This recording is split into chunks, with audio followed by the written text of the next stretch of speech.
அன்பு மாணவர்களுக்கு வணக்கம். இந்த வீடியோவில் நம்ம என்ன பார்க்க போகிறோம் அப்படின்னா, பப்ளிக் எக்ஸாம் ரொம்ப கிட்ட நெருங்கிடுச்சு இல்லையா? இந்த இருக்கிற குறைந்த கால இடைவெளியை, குறைந்த நாட்களை எப்படி பயனுள்ள வகையில் பயன்படுத்தலாம் அப்படின்றத பற்றி தான் இந்த வீடியோவில் பார்க்க போகிறோம். அதுக்கு முன்னாடி மருத்துவத்துறையில் கோல்டன் டைம் அப்படின்னு சொல்லிட்டு ஒரு வார்த்தையை வந்து பயன்படுத்துவாங்க.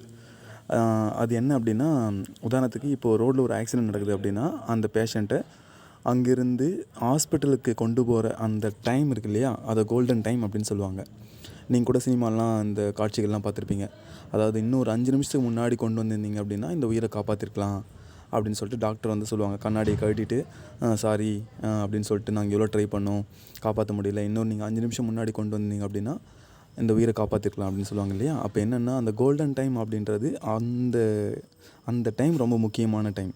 அதில் நம்ம பண்ணுறோமோ அதுதான் வந்து அந்த லைஃபையே தீர்மானிக்குது அப்படின்ற விஷயத்தை வந்து சொல்கிறதுக்காக அந்த டேர்ம் யூஸ் பண்ணுவாங்க. இப்போது நமக்கும் கோல்டன் டைம் தான். என்ன அப்படின்னா, ரொம்ப கிட்ட நெருங்கிருக்கு பப்ளிக் எக்ஸாம். நம்ம இவ்வளோ நாட்களாக படித்த அந்த படிப்பை நிர்ணயிக்க போகிற அந்த மார்க்கை தீர்மானிக்க போகிற நாட்கள் தான் இந்த இடைப்பட்ட நாட்கள். இதை நம்ம எப்படி பயனுள்ள வகையில் பயன்படுத்தலாம் அப்படின்ற ஒரு பிளான் தான் இப்போ நீங்கள் பார்க்க போகிறீங்க. இதில் என்ன இருக்குது அப்படின்றத நான் சொல்கிறேன் பாருங்கள். முதல்ல எனது லட்சிய மதிப்பெண் அப்படின்னு சொல்லிட்டு ஒன்று கொடுத்துட்டு அதில் ஒரு ரவுண்டு போட்டு 600க்கு அப்படின்னு நான் கொடுத்துருக்கேன்.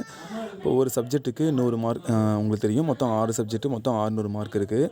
அப்போது 600 மார்க்குக்கு நீங்கள் எவ்வளோ எடுக்கணும் அப்படின்ற எதிர்பார்ப்பை இந்த வட்டத்துக்குள்ளே நீங்கள் எழுதுங்க. அதாவது நீங்கள் எவ்வளோ டார்கெட் பண்ணுறீங்க அப்படின்ற அந்த மார்க்கை இதுக்குள்ளே நீங்கள் எழுதுங்க. அதாவது லட்சிய மதிப்பெண் அப்படின்றது ஒன்றும் இல்லை. நீங்கள் எந்த அளவுக்கு டார்கெட் ஃபிக்ஸ் பண்ணணும், அதாவது எந்த அளவுக்கு நீங்கள் மார்க் எடுக்கணும் அப்படின்ற அந்த நினைப்பு இருக்கு இல்லையா, அந்த எண்ணம் இருக்கு இல்லையா, அதை நீங்கள் இங்கே எழுத்தாக வெளிப்படுத்துங்க. இதில் நல்லா போல்டாக எழுதிட்டு ஒவ்வொரு நாளும் இதை நீங்கள் பார்க்குற வகையில் உங்கள் வீட்டில் நீங்கள் ஒட்டி வச்சுக்கலாம், இல்லைனா மாட்டி வச்சுக்கலாம். இப்படிலாம் பார்த்தா என்ன சார் ஆகும் அப்படின்னு சொல்லிட்டு ஒரு கேள்வி வரும். அதுக்கு முன்னாடி நான் டைம் டேபிள் எப்படி போடணும் அப்படின்றத நான் சொல்லிடுறேன். இப்போ தேதின்னு சொல்லிட்டுருக்கு. இதில் வரிசையாக 7, 8, 9 அப்படின்னு சொல்லிட்டு 16 தேதி வரைக்கும் ஃபஸ்ட் பேஜில் இருக்குது. செகண்ட் பேஜில் வந்து பார்த்திங்க அப்படின்னா அதே மாதிரி 17லேருந்து ஆரம்பித்து 24ஆம் தேதி வரைக்கும் நான் கொடுத்துருக்கேன். ஏன்னா 25ஆம் தேதி நான் கொடுக்கல இந்த மந்த்து. என்னென்னா ப்ராக்டிக்கல் ஸ்டார்ட் ஆகுது. அதுக்கப்புறம் மே வந்து 1லேருந்து 4 வரைக்கும் இருக்குது. அதுக்கப்புறம் பார்த்திங்கன்னா நம்ம வந்து எக்ஸாம் வந்து போயிடுவோம். ஆக்சுவலாக 3 and 4 கூட தமிழ் படிக்கணும், அது உங்களுக்கே தெரியும்.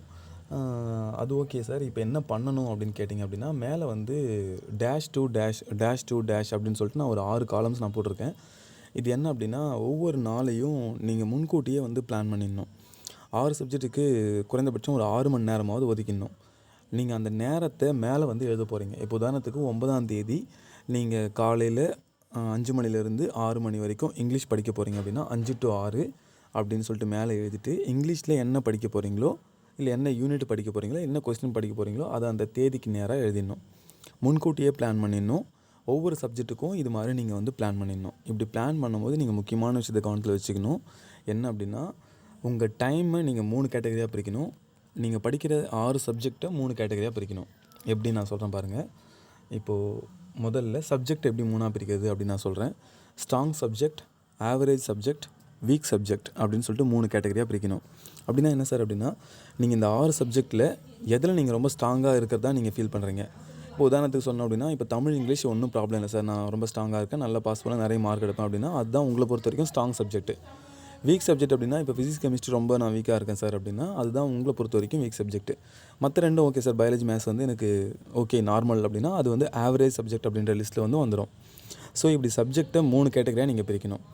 அடுத்ததாக நீங்கள் படிக்கிற ஸ்டடி டைமை 3 கேட்டகரியாக பிரிக்கணும். ஒன்று வந்து பார்த்திங்க அப்படின்னா டல் டைம், ஆவரேஜ் டைம், அடுத்தது ஃப்ரெஷ் டைம் அப்படின்னு சொல்லிட்டு 3 கேட்டகரியாக நீங்கள் பிரிக்கணும்.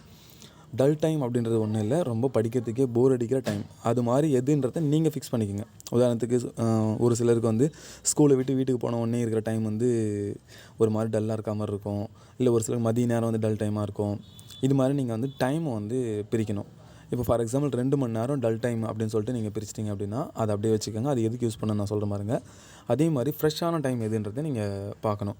இப்போ காலையில் நான் வந்து 5 to 7 வந்து ஃப்ரெஷ்ஷான டைம் சார், அந்த 2 மணி நேரம் எனக்கு ஃப்ரெஷ்ஷான டைம் கிடைக்குது சார் அப்படின்னா ஓகே. அதே மாதிரி ஆவரேஜாக சார் மாட்ரேட்டாக இருக்குது, அது டல்லுன்னு சொல்ல முடியாது, ஃப்ரெஷ்ஷானு சொல்ல முடியாது அப்படின்னா அது ஆவரேஜ் டைம் அப்படின்ற லிஸ்ட்டில் கொண்டு வந்துடுங்க. இப்போ நீங்கள் எப்படி டைம் டேபிள் போடணும் அப்படின்னா, ஸ்ட்ராங் சப்ஜெக்டை தூக்கி போயிட்டு டல் டைமில் டைம் டேபிள் போடணும். அதாவது நீங்கள் எதில் வந்து ஸ்ட்ராங்காக இருக்குதா நீங்கள் நினைக்கிறீங்களோ அந்த சப்ஜெக்டை தூக்கி போயிட்டு டல்லாக இருக்கிற அந்த டைமில் நீங்கள் டைம் டேபிளை ஃபிக்ஸ் பண்ணணும். இப்போ உதாரணத்துக்கு ஸ்கூல் விட்டு போகிற டைம் 6:30 to 7:30 உங்களுக்கு டல் டைமாக இருக்குது அப்படின்னா, நீங்கள் அந்த தேதிக்கு நேராக 6:30 to 7:30 அப்படின்ற அந்த டைமில் டல்லான டைமில் ஸ்ட்ராங்கான சப்ஜெக்ட் தமிழ் அப்படின்னா தமிழ் அப்படின்னு சொல்லிட்டு கொடுத்துட்டு அதுக்கு என்ன யூனிட் படிக்க போகிறீங்களோ அதை நீங்கள் ஒதுக்கணும். புரியும்னு நினைக்கிறேன். அதே மாதிரி வீக் சப்ஜெக்ட் எதுவோ அதை நீங்கள் ஃப்ரெஷ்ஷான டைம் எதுவோ அப்போ நீங்கள் அலாட் பண்ணணும். அதாவது ஃபார் எக்ஸாம்பிள் இப்போ கெமிஸ்ட்ரி வீக்கான சப்ஜெக்ட்னு வச்சுக்கோங்களேன். அதை நீங்கள் என்ன பண்ணணும் அப்படின்னா காலையில் 5 மணிலேருந்து 6 மணிக்குள்ளே இருக்கிற டைமில் நீங்கள் ஃபிக்ஸ் பண்ணி படிக்கிற மாதிரி பார்த்துக்கணும். அதாவது வீக்கான சப்ஜெக்டை ஃப்ரெஷ்ஷான டைம்லேயும் ஆவரேஜாக இருக்கிற அந்த சப்ஜெக்டை ஆவரேஜ் டைம்லேயும் அது ரெண்டுத்தையும் ஒன்றாவே நீங்கள் மிங்கிள் பண்ணலாம். ஸ்ட்ராங் சப்ஜெக்டை டல் டைம்லேயும் நீங்கள் வந்து மிங்கிள் பண்ணிக்கலாம். ஸோ உங்களுக்கு புரியும் நான் நினைக்கிறேன். ஏதாவது டவுட் இருந்துச்சுன்னா நீங்கள் கமெண்ட் பண்ணுங்கள், நான் கண்டிப்பாக சொல்கிறேன். ஸோ இது மாதிரி மேலே இருக்கிற ஒவ்வொரு தேதிக்கு நீங்கள் வந்து டைம் டேபிள் முன்கூட்டியே ஃபிக்ஸ் பண்ணணும். அதாவது நாளைக்கு நீங்கள் படிக்க போகிறீங்க அப்படின்னா முன்கூட்டியே வந்து இந்த பிளான் ஒர்க் அவுட்டை முடிச்சிடணும். சார் ஒர்க் அவுட்லாம் ஓகே தான் சார், கரெக்டாக பண்ணிடுறேன், ஆனால் அந்த டைமில் படிக்க முடியல சார், எந்திரிக்க முடியல அப்படின்னா அதை பற்றி ஒரி பண்ணிக்காதீங்க. நீங்கள் கண்டிப்பாக இதை கொஞ்சம் கொஞ்சமாக ப்ராக்டிஸ் பண்ணிங்கன்னா நிச்சயமாக பழக்கத்துக்கு வந்துடுச்சு அப்படின்னா கண்டிப்பாக இது உங்களுக்கு நிறையவே யூஸ்ஃபுல்லாக இருக்கும். பப்ளிக் எக்ஸாமை சூப்பராக நீங்கள் எழுதலாம், நிறைய மார்க் எடுக்கலாம். அதே மாதிரி ஒரு விஷயம் நல்லா ஞாபகம் வச்சுக்கோங்க. திருவள்ளுவருடைய ஒரு திருக்குறள் என்ன அப்படின்னா, தெய்வத்தான் ஆகாது எனும் முயற்சிதான் மெய்வருத்த கூலி தரும். அதாவது கடவுளாலே முடியலனா கூட நம்ம எந்த அளவுக்கு நம்ம கஷ்டப்பட்டு நம்ம எந்த அளவுக்கு உடம்பை வருத்தி நம்ம படித்தோமோ அதுக்குண்டான பலன் கண்டிப்பாக கிடச்சி தீரும். அது கடவுளே நினச்சா கூட மறுக்க முடியாது அப்படின்ற மாதிரி தான் திருக்குறளுடைய மீனிங். எப்பப்பெல்லாம் உங்கள் மனம் சோர்வாக இருக்கோ அப்போல்லாம் இந்த திருக்குறள் நல்லா சொல்லி பார்த்துக்கோங்க. நிச்சயமாக உங்கள் மனம் புத்துணர்ச்சி அடையும், நம்பிக்கை பெறும். அதே மாதிரி இந்த வார்த்தையும் அடிக்கடி சொல்லுங்கள். என்னால் முடியும், நான் வெற்றி அடைவேன், நான் வெற்றி அடைஞ்சே தீருவேன் அப்படின்ற வார்த்தையை அடிக்கடி சொல்லுங்கள்.